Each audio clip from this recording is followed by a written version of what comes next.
In this video, we're going to learn how to simplify radical expressions.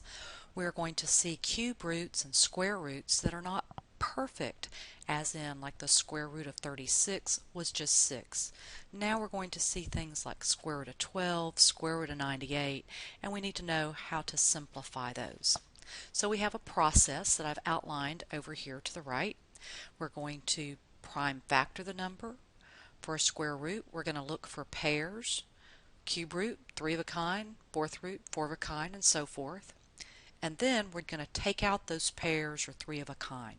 When I say take out, we're going to take them outside of the radical. This is a very easy lesson. Let's look at this first example, the square root of 12. So if we prime factor 12, remember you can do it through little trees if you'd like that. And so this equals 2 times 2 times 3. So what we have, 2 times 2 is 4. That's a perfect square. And so we should know that the square root of 4 is just 2. So that's what I mean look for pairs, because those would be a perfect square. And so those can come outside of the radical. And so we could rewrite that as 2 times the square root of 3. Let me give you an alternative way to look at that. Some books do it this way. And so they might look at it as the square root of 4 times the square root of 3. And you could look at it separating those two radicals, and then of course the square root of 4 is 2. So either way, we still end up with the answer of 2 times the square root of 3. I prefer the prime factoring method because as the numbers get bigger and we have cube roots and fourth roots, I find it easier. Alright, so I'm going to look at 98. Now I know since that's an even number, it's divisible by 2. So I say 2 goes into 98 49 times. And then I know 49 is 7 times 7.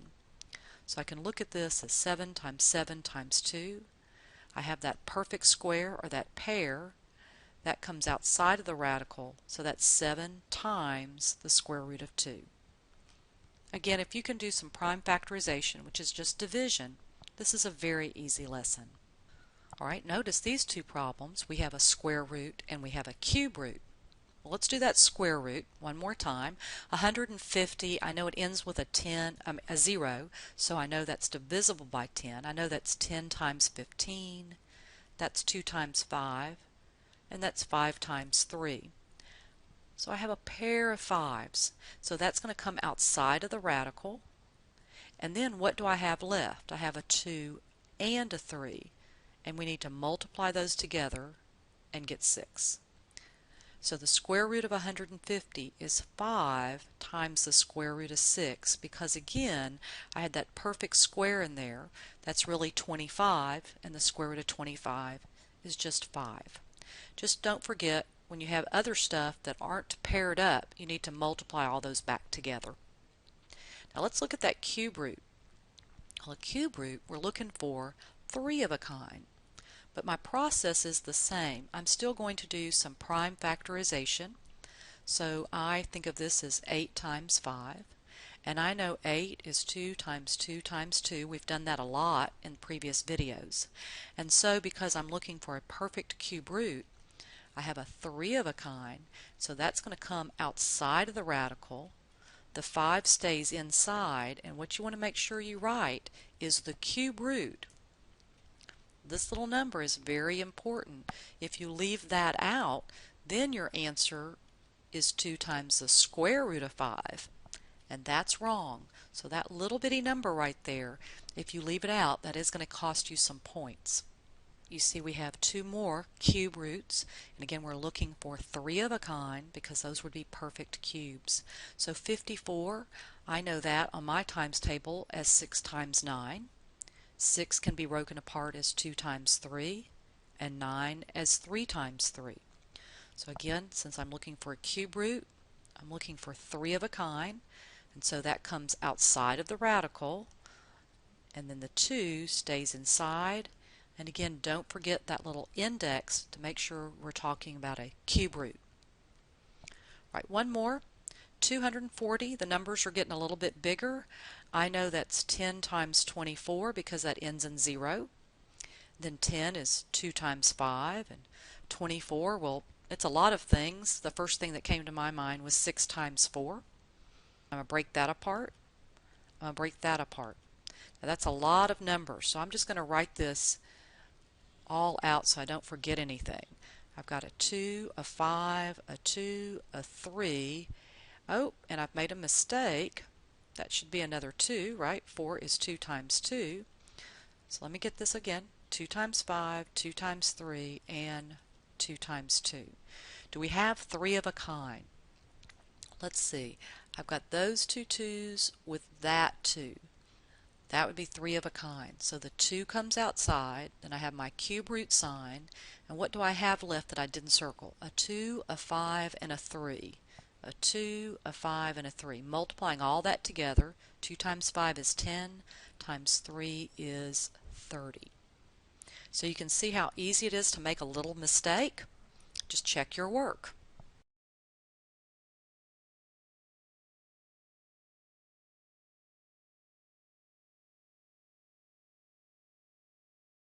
So now we see, fourth roots, but the process is the same, right? So 48, I think about that on my times tables. There's lots of things that multiply to get 48, but the first thing that came to my mind was 6 times 8.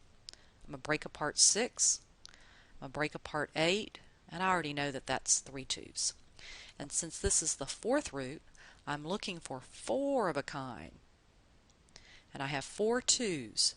So the 2 comes out, the fourth root radical is there, and that 3 stays inside that radical. Now the fourth root of 240, I just did that problem. Or did I? I just did the cube root. So the fourth root, we would still break that apart. We just got through doing that. So let's write that down again. I think I had written it down initially like that.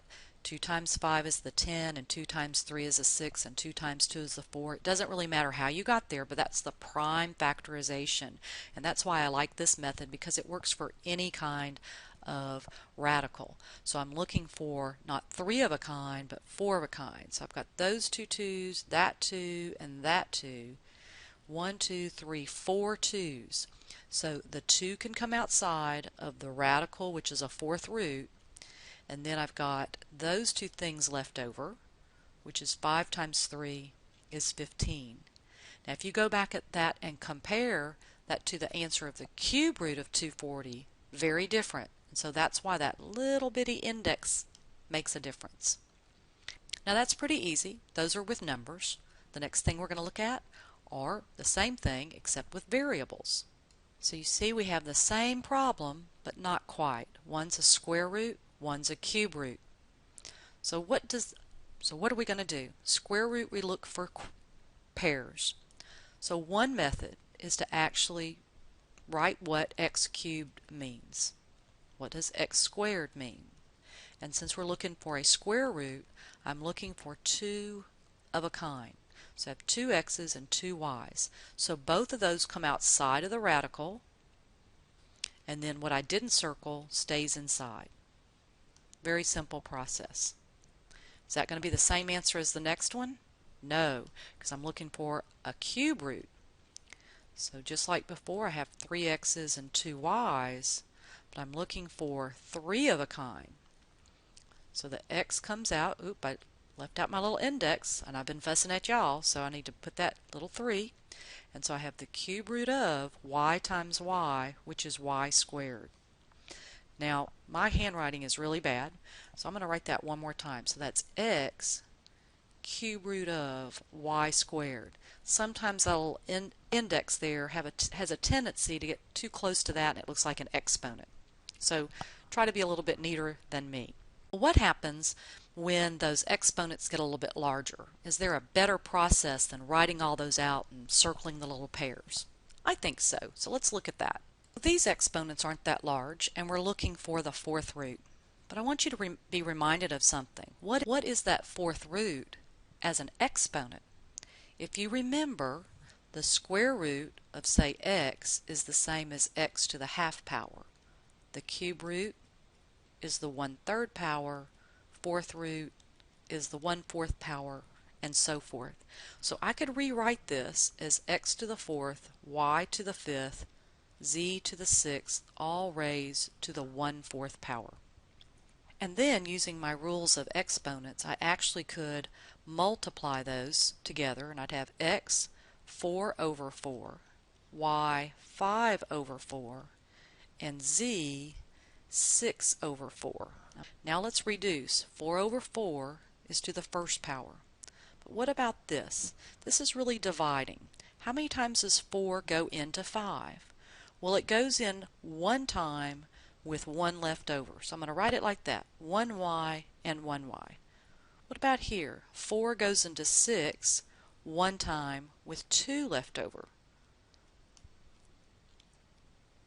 Now, why am I writing it like that? Just give me a minute. So this is going to be, that's the answer. Now, why is that the answer? Well, if we go back to what this means, those were 4 x's, 5 y's, and 6 z's, and I want the 4th root. So I'm grouping them, which is really a division. And notice I had 1 x, 1 group of y, 1 group of z's, and what did I have left over? I had 1 y, which is here, and 2 z's that are there. So what you can really do here, if you wanted to not write it all out, you can divide the exponents.